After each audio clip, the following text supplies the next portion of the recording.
보라, 나의 택한 종, 곧 내 마음에 기뻐하는 바, 나의 사랑하는 자로다. 내가 내 성령을 줄 터이니 그가 심판을 이방에 알게 하리라. 그가 다투지도 아니하며 들레지도 아니하리니 아무도 길에서 그 소리를 듣지 못하리라. 상한 갈대를 꺾지 아니하며 꺼져가는 심지를 끄지 아니하기를 심판하여 이길 때까지 하리니 또한 이방들이 그 이름을 바라리라. 이 말씀은 이사야 42장 1절 이하에 있는 그 메시아에 대한 예언의 인용이 올시라. 성경의 어느 구절보다도 그리스도의 성품을 잘 표현하는 성구인 줄 생각합니다. 특별히 상한 갈대를 꺾지 아니하며 꺼져가는 심지를 끄지 아니한다고 하는 그 말씀은 가장 적절한 표현인 줄 생각합니다. 바로 마태복음 11장, 그러니까 12장 바로 전장입니다. 마지막 부분에 예수님께서 친히 말씀하셨습니다. 나는 마음이 온유하고 겸손하니 나의 멍에를 메고 나를 배우라 말씀하시는 것입니다.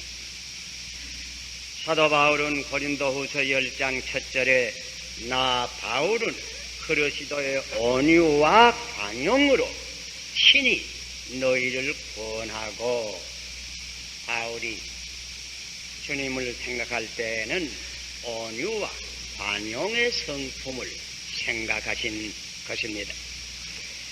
사도 베드로는 베드로전서 2장 23절에 그리스도에게 대해서 기록할 때에 이런 구절로 표현을 하였습니다.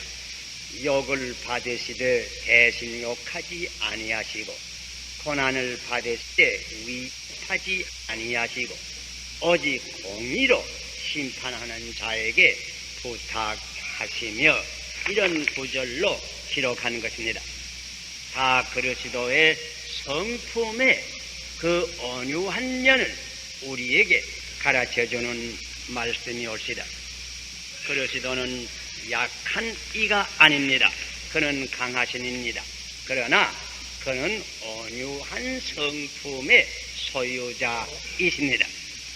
이 크리스마스 계절에 특별히 이 그리스도의 이러한 성품을 우리가 묵상할 때에 하나님께서 우리에게 축복하여 주시기를 바랍니다.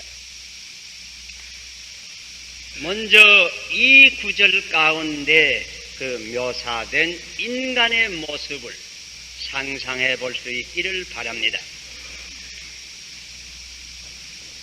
상한 갈대도 꺾지 아니하고 꺼지는 심지를 끄지 아니한다고.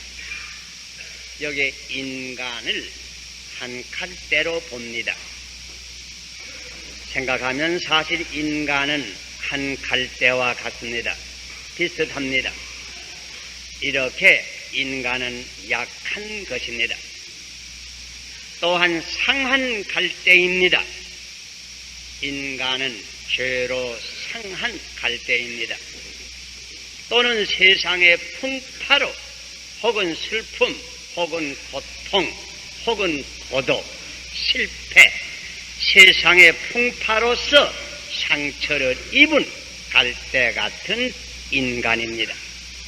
겉으로는 다 든든해 보이고 성해 보이지만은 그 가슴 속에는 누구나 상처를 지니고 사는 것이 인간 생활의 현실일 것입니다.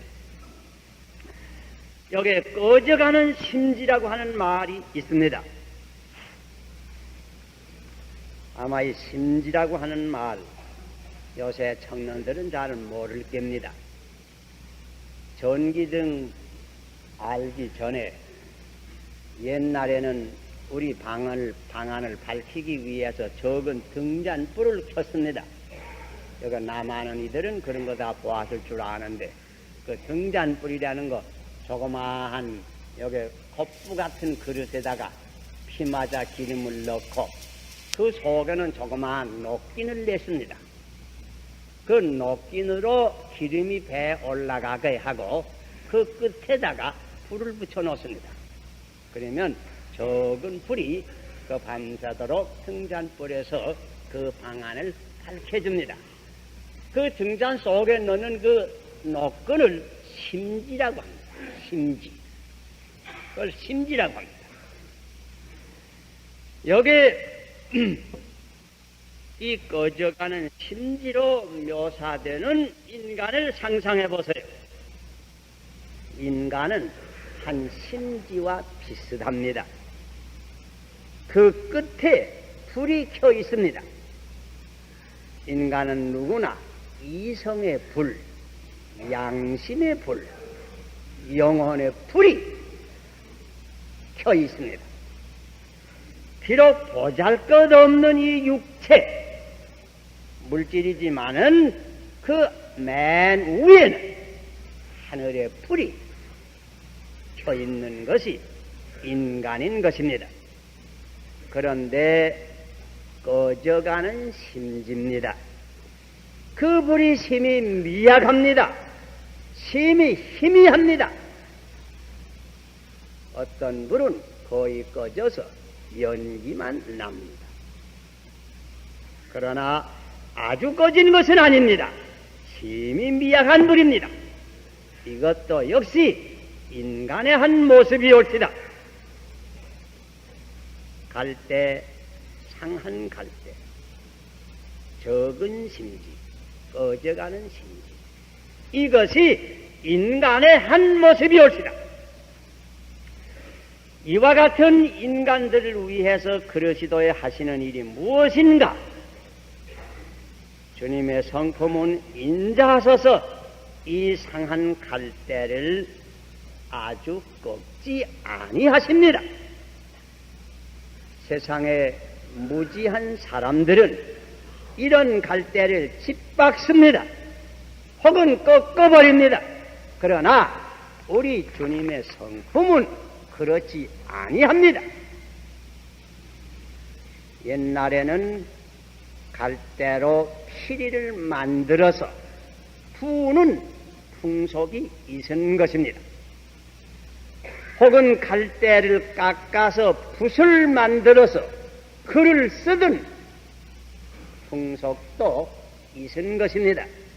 이렇게 그리스도는 파상된 인격을 고쳐서 하늘의 음악을 발할 수 있는 유용한 인간을 만드시는 것입니다.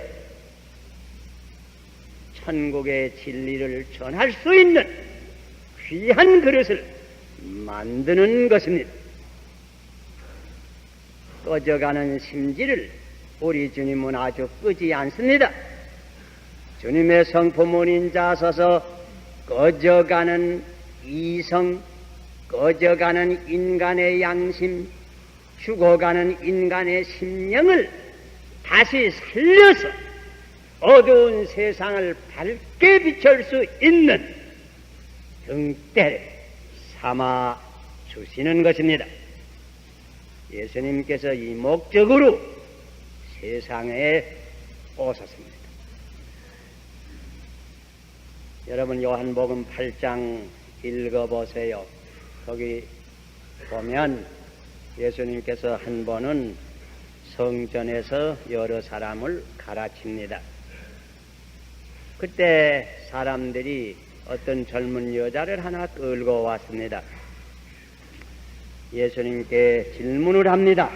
이 여자는 간음하다가 현장에 잡혀온 여자인데 모세의 율법대로 말하면 저런 여자는 돌로 쳐서 죽이라고 하였는데 선생은 무엇이라고 말씀하십니까? 신라 같은 생명이 문자 그대로 땅에서 소멸할 위기에 섰습니다. 그러나 여러분 예수님께서 어떻게 하시는 거 다 기억하십니다. 다른 말씀 안 하시고 조용히 먼저 머리를 숙이고 좀 계시다가 머리를 드시면서 조용한 음성으로 하시는 말씀이 너희 중에 누구든지 죄 없는 자는 먼저 돌을 들어서 저 여자에게 던져라. 그리고는 다시 머리를 숙이십니다. 한참 계십니다. 슬며슬며이 다 나가고 그 여자 하나만 섰습니다. 이 사람들이 다 어디 갔느냐? 너를 더 정죄하는 사람이 없더냐? 나도 너를 정죄하지 아니하니 돌아가서 다시는 죄를 짓지 마라. 문자 그대로 상한 갈대를 꺾지 아니하셨습니다. 꺼져가는 심지를 끄지 아니하시고 죽어가는 그 심령을 다시 살리신 것입니다. 이것이 주님의 하시는 일입니다. 누가복음 19장을 여러분 읽어보세요. 거기 보면 예수님께서 마지막으로 예루살렘에 올라가실 때에 여리고성을 지나갑니다. 가다가 보니까 길가에 한 큰 뽕나무가 있는데 그 위에 얻은 자그마한 사람이 올라가서 예수를 내려다봅니다. 그 이름 아마 다 기억하시지요. 그는 삭개오입니다. 예리고 성의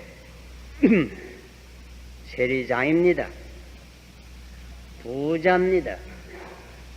그러나 또한 사실은 그는 그때에 있어서 자기 민족을 딴 나라 민족에게 파는 매국적이었습니다. 요새 말로 한 민족 반역자요, 몰입해요, 포색을 많이 한 탐관오리였습니다. 그러나 우리 주님께서는 그러한 사람의 가슴 속에도 깊이 잠긴 신락 같은 양심의 불을 본 것입니다. 주님께서는 그 꺼져가는 불을 다시 일으키기를 원하셨습니다. 삭개오야 내려오라고, 내가 오늘 내 집에 유하여야 되겠다고 많은 사람이 기대하지 못했던 태도를 가지십니다. 그런 집에 들어갔습니다. 그 후에 된 얘기 더 길게 할 필요 없습니다. 문자 그대로 꺼져가는 심지를 끄지 아니하셨습니다. 다시 그 불을 일으켜서 양심 있는 사람의 하나로서, 양심 있는 관리의 하나로서 하나님을 경외하고 사람을 사랑하는 귀한 관리로서 회복시켜 준 것입니다. 요한복음 21장 여러분 읽어보셨지요? 거기는 디베라 바닷가에 예수님께서 1급 제자에게 나타난 기록이 있습니다. 베드로와 다른 6 제자가 디베라 바다에서 고기를 낚다가 동틀 때 보니까 바닷가에 예수님께서 섰습니다. 다른 얘기 말할 거 없고 감사하고 기쁜 가운데서 제자들이 빨리 헤엄쳐 나오고 배를 타고 나오고 바닷가로 나왔습니다. 그때 베드로 역시 제일 먼저 나와서 예수님을 대하게 되었습니다. 물론 매우 반가웠습니다. 그러나 베드로의 견지로 보면 예수님을 대한 멸목은 없었습니다. 여러분 기억하신 바와 같이 베드로는 일찍이 예수께서 잡히시기 전날 밤에 모든 사람이 주를 버린다고 할지라도 나는 버리지 않겠습니다 약속까지 했지만은 사실 대제사장의 뜰 안에서 그 위기를 당해서는 예수를 부인했습니다. 한 번만 부인한 것이 아닙니다. 3번씩 부인했고 단순히 부인만 한 건 아닙니다. 맹세까지 했습니다. 예수를 대한 면목과 용기는 없었습니다. 부끄러운 뿐이었을 겁니다. 말하자면 그의 심령은 문자 그대로 상한 갈대였습니다. 그 신앙은 꺼져가는 심지였습니다. 그러나 예수님께서 하신 말씀 여러분 기억합니다. 베드로를 향해서 물었습니다. 용기를 묻지 않았습니다. 내가 얼마나 담대하냐 물었으면 베드로는 할 말이 없었을 거예요. 예수님 물은 말씀은 요나의 아들 시몬아, 내가 이 사람들보다 나를 더 사랑하느냐? 사랑을 물었어요. 다른 불은 다 꺼졌지만은 사랑의 불길은 그냥 그의 가슴 속에 있었던 것입니다. 꺼져가는 심지 같지만은 그 사랑의 불길은 그냥 있었던 것입니다. 그 말을 들을 때 베드로는 곧 대답했습니다. 내가 주님을 사랑하는 것만은 사실입니다. 주님 말씀이 내 양을 먹이라고. 이렇게 상한 갈대 같은 베드로, 꺼져가는 심지 같은 베드로를 다시 일으켜서 하루에 3,000명씩이나 회개하는 큰 등불로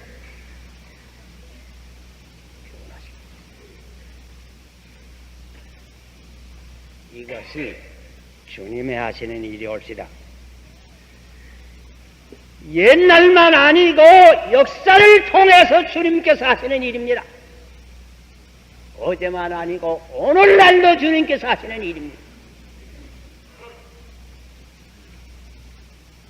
상한 갈대가 되었다고 낙심할 거 아닙니다. 불이 희미하다고 절망할 거 아닙니다. 주님께 나오면 주님께서는 새로 불을 일으켜 주십니다.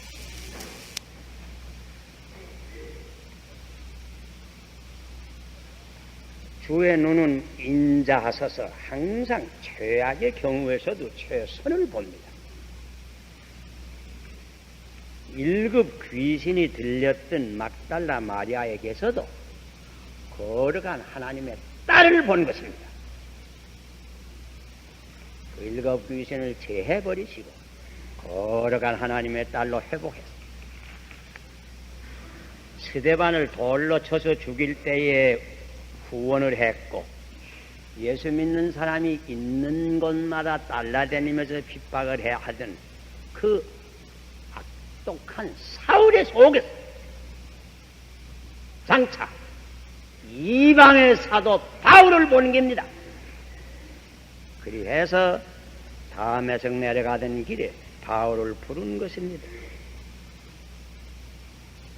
최악의 환경에서도 최선을 항상 보시고 찾으시는 주님이 없습니다. 이런 전설이 있습니다. 예수님께서 한 번은 예리고 거리를 지나갑니다. 어떤 구석에 사람들이 지나가다가는 적 눈으로 힐낀 보고는 얼굴을 찡기리고 지나갑니다. 예수님께서 가보니 거기 죽은 개가 하나 넘어졌습니다. 예수님 그 죽은 개를 보시고 돌아서면서 하시는 말씀이 그 이빨이 진주같이 아름답구나, 이런 말을 하셨다는 말이 있습니다. 죽은 개 가운데서도 진주를 발견하시는 주님이 오십니다. 주님의 귀는 인자하셔서 고통 가운데 부르짖는 모든 인간의 아우성을 들으십니다. 예수님께서 예리고성 가까이 오실 때 두 소경이 뒤로 따라오면서 따고대 자손 예수여 우리를 불쌍히 내게 주시옵소서 부르짖었습니다. 제자들은 시끄럽다고 조용하라고 했습니다. 그러나 예수님은 그 음성을 들으시고 그들을 데려다가서 그들의 눈을 밝혀주신 것입니다. 믿음이 있긴 있으나 너무 담대하지 못해서 감히 병 고쳐달라고 하는 말은 못하고 조용히 뒤로 와서 예수님의 옷가를 만진 혈루증 들렸던 여인을 여러분 기억하십니다. 담대한 신앙이 아닙니다. 미약한 신앙입니다. 그러나 예수님은 그 신앙의 음성을 들으시고 그 병을 고쳐주신 것입니다. 주님의 손은 인자하셔서 인간의 더러운 것도 만져주신 주님이 올시다. 어들은 문둥병자들은 와서 어루만져달라고 하였습니다. 문둥병자를 손으로 어루만진다고 하는 것은 그렇게 유쾌한 일은 아닙니다. 예수님께서는 그런 병자도 어루만졌다. 소경의 눈을 어루만지며 고쳤었다고. 귀멍어리의 귀를 어루만지며 고쳐주셨다. 다 예수님의 성품의 한 표현이 옳습니다. 오늘날 우리의 사회상을 보면 고층 건물은 올라가고 코가 도로는 건설된다고 하지만은 어떻게 사회상이 거치려 가는지,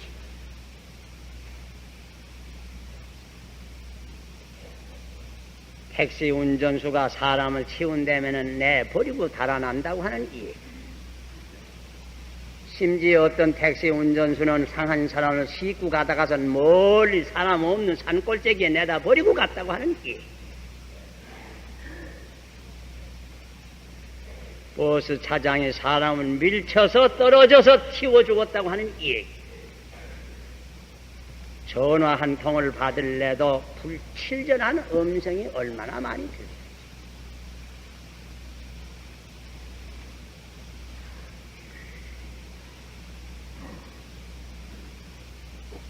이런 사회에서 그리스도의 성품이 얼마나 아쉬운지 알 수 없습니다. 특별히 크리스마스 계절에 그리스도의 성품을 우리는 먼저 배워야 되겠습니다.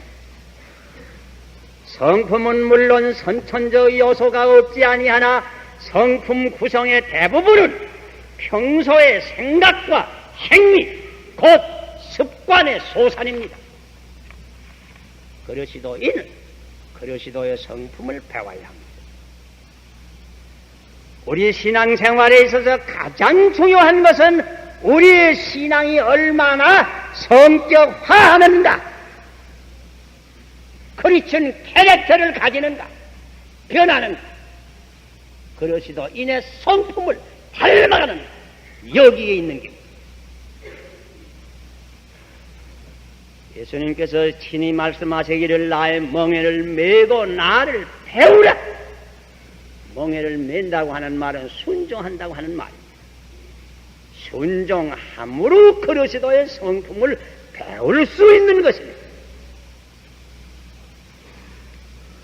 우리가 이 성품을 배우려고 할 것이면 언제나 그리스도를 묵상할 수밖에 없고 그리스도를 항상 다마스의 캠피스의 권면과 같이 모방할 수밖에 없습니다. 그러면서 우리는 언제나 언행을 조심해서 남의 마음을 상하지 않도록 주의해야 될 것입니다. 여기 속담에도 툭해서 다르고 탁해서 다르다고 하는 말이 있지 않습니까? 같이 사람을 보아도 냉안시란 말이 있고 백안시란 말이 아니있어. 찬눈으로 볼 수가 있다. 흰 눈으로 볼 수가 있다.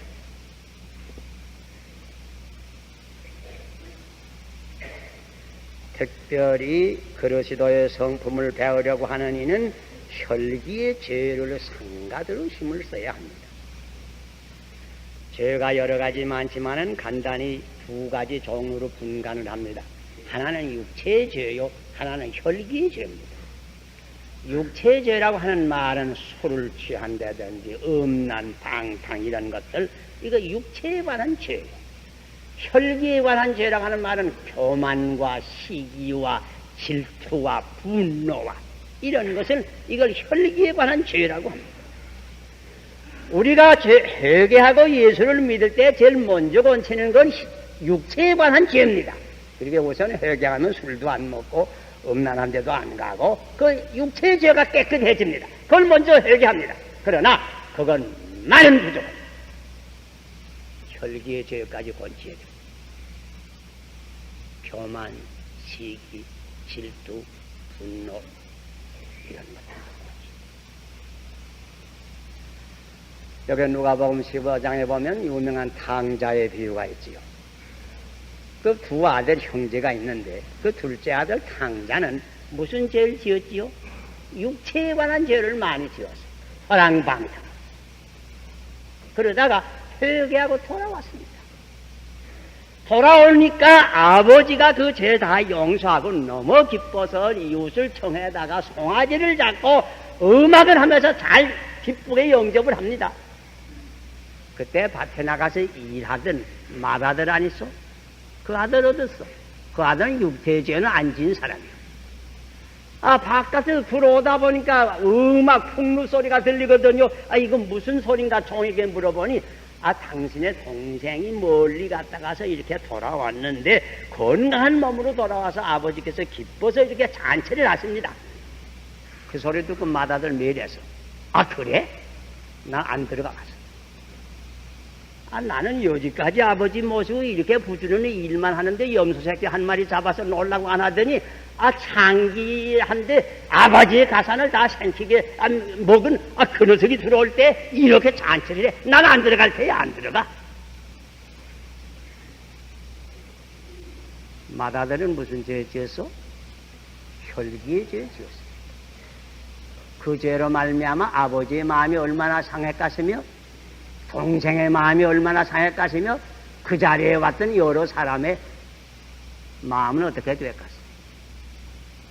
가정에 큰 불화를 가져. 혼란을 가져.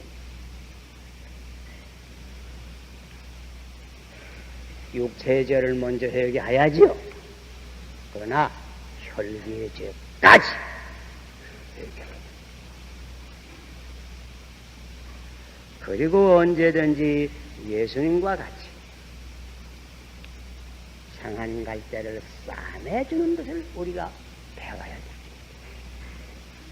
인생 행로는 예루살렘에서 예리고로 내려가는 길처럼 험해서 우리가 가는 길에 자원 앞에 쓰러지는 사람이 많아. 상한 갈대가 많아. 떠져가는 신지가 많아. 영적으로, 도덕적으로, 경제적으로, 가정적으로, 건강적으로 모든 방면 이렇게 상해서 쓰러지는 사람 많아. 레위 사람, 제사장 사람처럼 그저 지내가지 말고 사마리아 사람처럼 곧 예수님처럼 그런 이들을 같이 붙들어 일으키며 싸매주는 이것을 우리가 꼭 배워야 돼. 특별히 성탄 계절에 예수님의 이 성품을 우리가 배워야 합니다. 여러분 듣는 대로 이 성탄절은 특별히 한 사람 돕기 운동을 하자.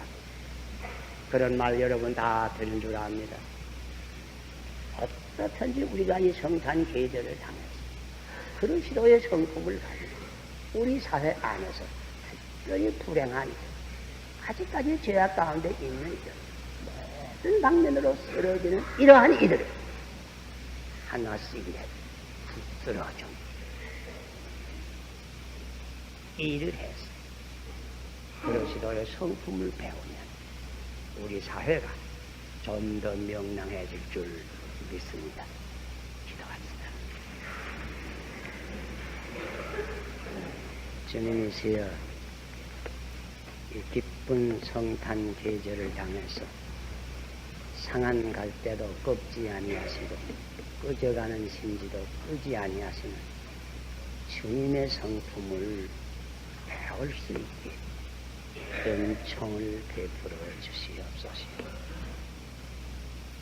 우리 영락교회에 나오는 여러 아버지 자녀들, 특별히 성탄 계절을 통해서 이 은혜를 충만히 받게 하여 주시옵소서.